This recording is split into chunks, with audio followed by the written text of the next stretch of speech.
So I wanted to do a read to Love Like Venus, όμως θα αρχίσω πρώτα στα ελληνικά, θα αρχίσω στα ελληνικά, όμως δεν μπορώ να συνεχίσω στα ελληνικά, επειδή τα ελληνικά μου δεν είναι και τόσο καλά για να διαβάσω από το βιβλίο μου.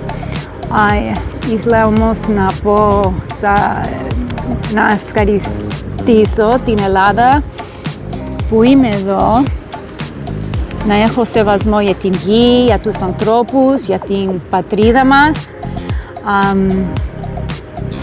Ναι, έγραψα ένα βιβλίο, To Love Like Venus.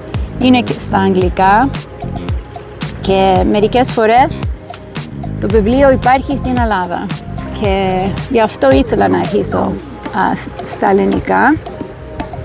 Είμαι συγγραφέας και ντρέπομαι που δεν μπορώ να μιλήσω στα ελληνικά για τέτοια θέματα, όμως εντάξει, προσπάθησα, είμαι εδώ, εδώ που η ψυχή μου έχει πολύ ησυχία. Αγαπάω πάρα πολύ να είμαι εδώ στην Ελλάδα, αγαπάω πολύ την Ελλάδα. Εντάξει. All right, so I wanted to start with a reading. Of course, I practiced that in Greek for a while, forgot what I wanted to say, forgot my vocabulary, but I wanted to do a reading of To Love Like Venus while sailing for a part in the book that actually opens up where we shift from 2050s New York City to the Greek islands and looking back. Different part of Greece. The book takes you through the Ionian Islands as well as the Dodecanese. I am sailing through the Libyan Sea right now of Crete. But yeah, let's take a dive. To Love Like Venus is a literary novel that's all about love, our relationships, and how we cope with the heights and the disappointments, whether it be in our partners, our ideals, or the symbols that become our children. But let me give you a look around.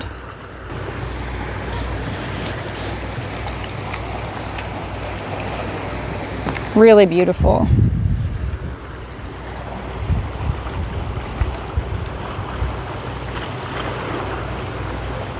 So To Love Like Venus by Stephanie Nina Pizzarillos. I'm reading from page 85.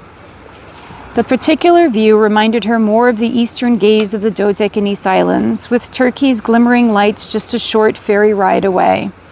But a few miles uptown, the Palisades began with the cliffside drops that, to those who yearned, evoke the stunning views she basked under while drifting on a sailboat named Sidericus Nuncius, anchored off Lefkada's Porto Katsiki beach. 3 years before, Jean was a newly minted captain, eager to show off his nautical skills beyond the murky green waters of New England and New York's Jamaica Bay. Captain in sailing, because it was part of Jean's quest to stay connected to the real, his rejection of the new digital world. A proud relic that would not relent.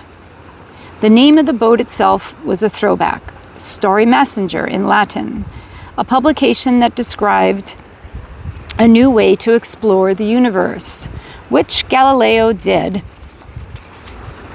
in these pages with his telescope. And Alita, Jean's skating protege, was to take part in Jean's quest. Alita agreed only when he assured her that they'd be accompanied by a Greek guide experienced in navigating the Mediterranean Sea, along with other companions to populate the boat.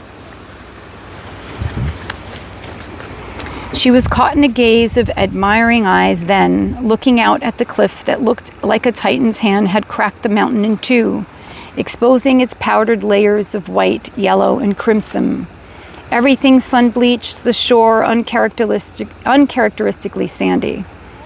They were just past the plastic dunes that circled that outer perimeter of the shoreline, fishing nets that caught the plastic debris that afflicted the world's coastlines, particularly Greece, which still held onto a sliver of tourism despite the environmental catastrophe of plastics, the human catastrophes of wars, and repressions that created refugees. It owned nothing of itself anymore because of predatory foreign bailouts, but the power of ancient myth held strong here, even if its individualism and soul had been bartered away for mass market consumerism and modernism. Still, an ember existed here, that whether in the ancient or because of the ancient, and certainly in its people, a glowing ember that drew those lucky enough to still partake in recreation and not simply live in survival. A boat, Jean had demanded, where we can write our own stories, not a resort that defines them for us. The boat's private kitchen would have to provide what tavernas once so abundantly offered, though there were a few tavernas remaining on some of the islands, holdouts like Jean that simply refused to go. Land ownership allowed them this. That, or they had pledged to die while refusing to live life any other way. There on the deck of the boat, Alita had bathed in the sun. A small chocolate string bikini mischievously blended in with her skin. Her bikini top was unhooked, its strings splayed along her sides like tentacles. Starting at Porto Katsiki, Alita was aware how Jean, though busy with navigational charts, was staring at her. Just like you said you'd be one day. Alita answered him. Her eyes still lost on the shores of sunbathers and swimmers, hidden behind the golden frames of her sunglasses. You predicted that one day you'd be splayed out as you are, half naked as you are, sunbathing and sailing through the islands of Greece with me. Which you are. Alita smiled. She didn't immediately turn her head back. She waited a moment, pulled her sunglasses back so that she could see him naturally. Her eyes, to acknowledge a promise, a prophecy delivered. Here we all are. A retired calculus teacher, an artist, Jean, and Jean's daughter. The mathematician was busy doing the chores of a skipper, checking their anchor, ensuring the sails were folded properly. The artist was sunbathing on the bow of the boat, her body already the tanned wrinkle that Floridians proudly wear after years of sun life. Jean's daughter had found refuge in the shadow of a remote corner on deck, reading on a tablet in a modest polka dot bikini. Alita watched Jean draw the set of binoculars hanging on the deck to his eyes. It's quite a sight. Alita reached for her own pair, resting beside her on her towel. She arched herself up onto her elbows, her bikini top flopping loosely around her neck like a necklace. Alita's breast still remained hidden, bunched in a tight squeeze against her arms. It was a sight. The broken body on the island itself, the lines of human bodies dotting its shore in naked pleasure. Their variety, local families, fathers with gelatinous bellies that folded over their swimming trunks, mothers with breasts stretched like dough, children with limber limbs, smooth and new, the tourists of sun-deprived Europe, so thirsty for the sun, young women in scant bikini bottoms, frolicking topless while playing beach tennis. It was hard not to look to see how the movements told the story of their shapes, the smaller-sized breasts that barely hopped when the women jumped to catch a ball, the bulbous orbs of the chestier ones that bounced every which way, the Greek gods in their tiny swim trunks, local or not, sunbathing with a giant bulge between their legs, reaching out to the sun like temples of Apollo. Variety. Studying the shore, Alita was considering whether the variety of people made it appealing or whether finding the individual who pleased your eye painted the rest of the landscape as pleasurable. As nice as it was, Alita felt uneasy. How long before we had more inland? She put her binoculars down, returned her sunglasses to her eyes, and laid her head down once again. The Ionian was majestic with its cobalt sea, but Alita yearned to be cradled inside the rest of Greece's islands. She didn't want to face the open waters that stretched out for so long. She wanted the Cyclades, the Dodecanese, the east. This afternoon, after lunch, we'll head south. Then she heard Jean retreat to the quarters below, the cabin door closing with a click. She flipped herself over, pulled her bikini top, and let her nipples warm in the sun. We're gonna do a take 3. This is the 3rd time I've recorded this wrongly.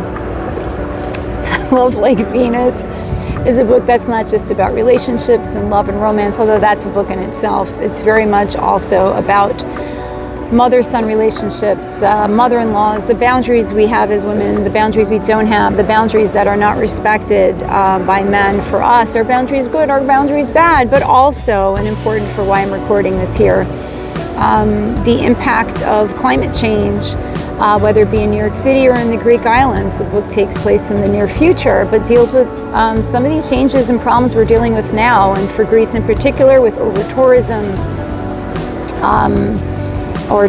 and how do we handle that, and how do we have it in a sustainable way,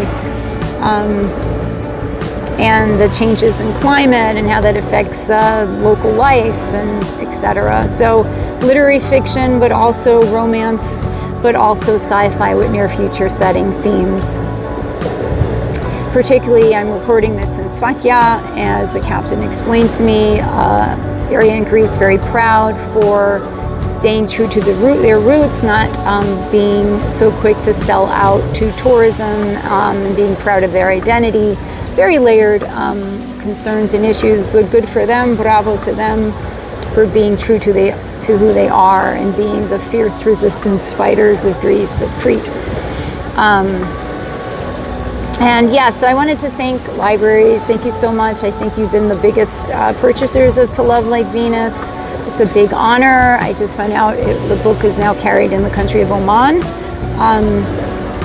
So I wanted to thank you very much for that. I so much was looking forward to recording here, sailing in the scenes through the book, not the exact same places.